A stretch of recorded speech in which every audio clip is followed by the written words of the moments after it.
So, stay tuned. The next thing you're going to see is our little trip to the island, West Part Island.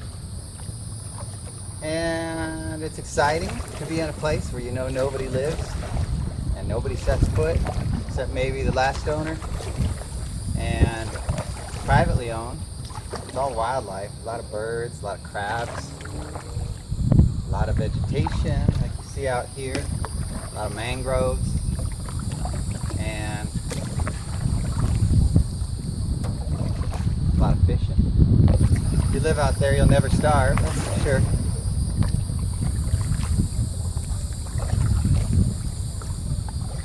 Looks like we got a big critter up here in the water, something swooped.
Raised up high so it doesn't shade the seagrass as much if it were more of a conventional lower dock.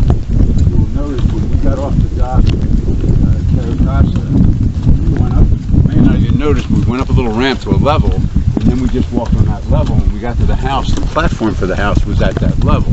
Okay. Similarly here, what I suggest is, wow, fish are ultimately jumping. The dock should be a little further south in that little cove, because that's where the clearing is. Okay. The owner installed the dock here because the dock builders told him permitting is really easy here.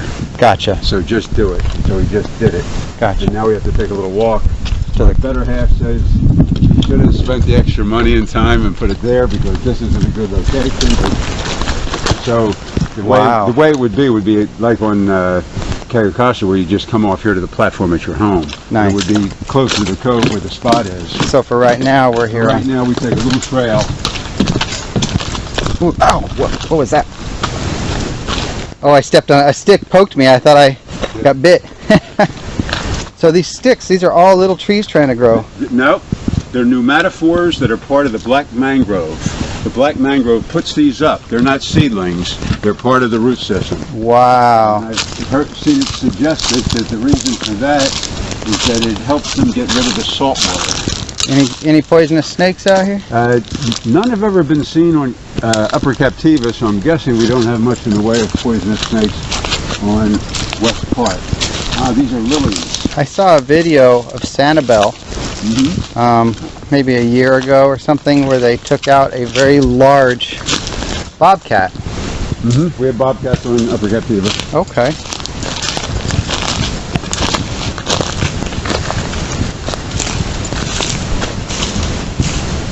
Somebody out there on a boat?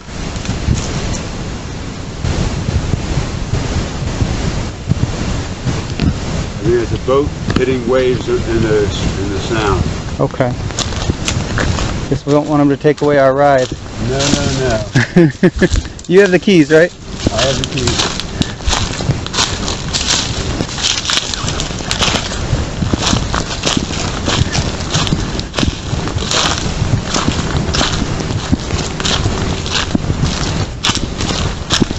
And what I'm doing, you may know. Oh, spider webbing. I grew up in the mountains, so yeah. Yep. All these holes in the ground look like tarantula holes or spider holes. Little crabs, I think. Oh yeah, crabs. Does this flood? Some of this floods depending on tides. Some of it's tidal. Does this part flood? This is like a really strong tide. So that's part of why we came not full moon time, is that? Correct. We would still be able to walk, but where we got off the dock, it might have been a little wet. Plus, there's another path we might take that would be a little more dry. So this is the clearing I was alluding to. Okay. This is where they plan to build potentially. This is where I say a home should go. And so we're a couple feet above the ocean, 3 feet, 4 feet, 5. I'd say not that much. Where my home is, where we got on the boat to come this way. It's probably at 3.5. So this might sit at 2.5, 3. Okay. But if you walk through here, you get an idea of looking across at Usepa. That's a wet spot there. There might be water in that tow behind. There's an ibis, but this would be a great spot for the dock. Gotcha. And the dock come right into a home at this location. You'd have to dredge it though, wouldn't you? No, you just run the dock. Oh, above the ground here. Right, just put the dock, and what they do, they relocate docks. Matter of fact, when we go to Murdoch Bayou, the dock was inadvertently put in next door. And the dock builders had to go up and take the dock and move it one lot over. Wow. And it wasn't a big deal. Dock builders can move a dock more easily than you'd imagine. That is cool.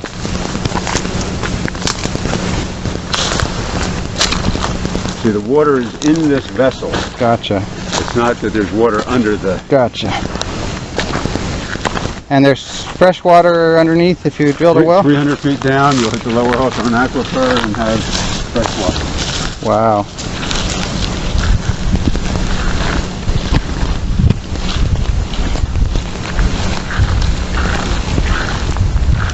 Now, if you decide, what is all this? Are these berries?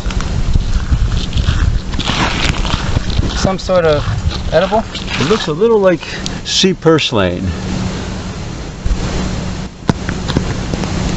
Oh yeah, purslane. I just did an article on purslane that's very edible. Oh yeah. Tastes good? Yep, tastes good. Salty. Wow. Fantastic.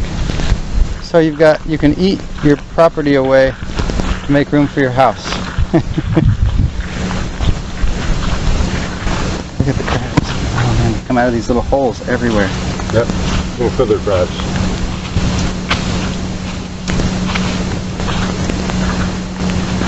The island I suggest is suitable for one home, maybe a main house, guest house, caretaker's quarters. Are there regulations about the fact that it's like in a wildlife zone or something? It's state. I think the way it would work is it does in many cases. In order to develop it, the state would want you to put a conservation easement on the vast majority of it, and that would make it a wildlife zone. Right now, it's simply privately owned, but the conservation easement that you can put on it would further protect it. Okay. And also an agreement to maintain. For example, when Charlie came through, it destroyed some of the mangroves. And one of the agreements to develop might be to restore. Reminds me a little bit of Little Pine Island, where they did a wetlands mitigation bank, where they went in for restoration and took out invasives. Okay. And other things of that nature. Coming through here, we have Nickerbean, Lily, Buttonwood,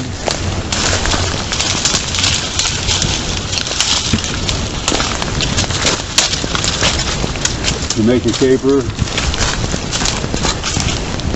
cat's claw. Which one's cat's claw? This looks like cat's claw right here, and Watch for the spines on the and the whitish bark. I see some big trees back in there, like oak or something. What is that? I think that's black mangrove. Okay.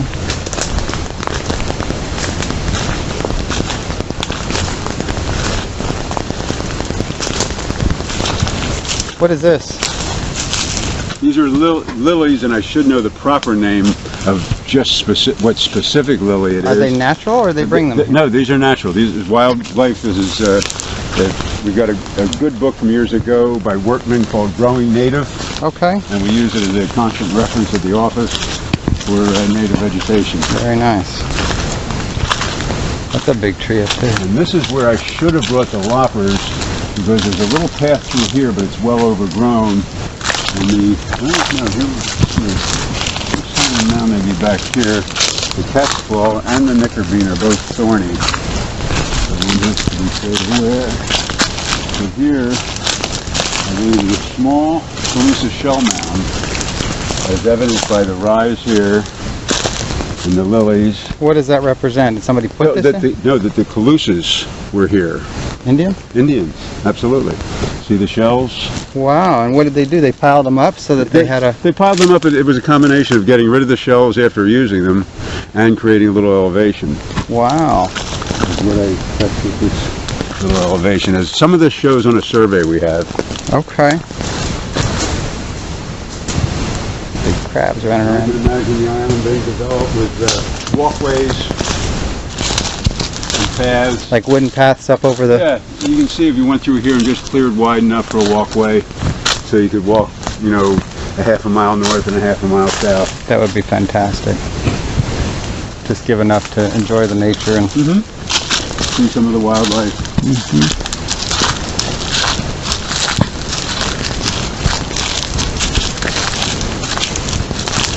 So where these... Oh, look at the crabs. Where these mangroves are, basically gets wet. This is wetlands, yeah. Cool. And on a daily high tide, you might have some water there. Okay.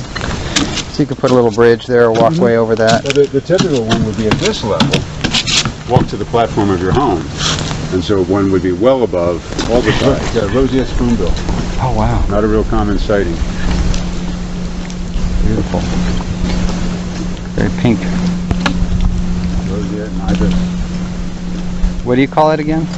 It's the roseate spoonbill, and then behind him is ibis. Rosy head? Roseate. Roseate. R-O-S-E-T-T-E or something like that. Roseate spoonbill. And if you watch the bill, it has a bit of a widening at the end, hence the spoonbill. Wow.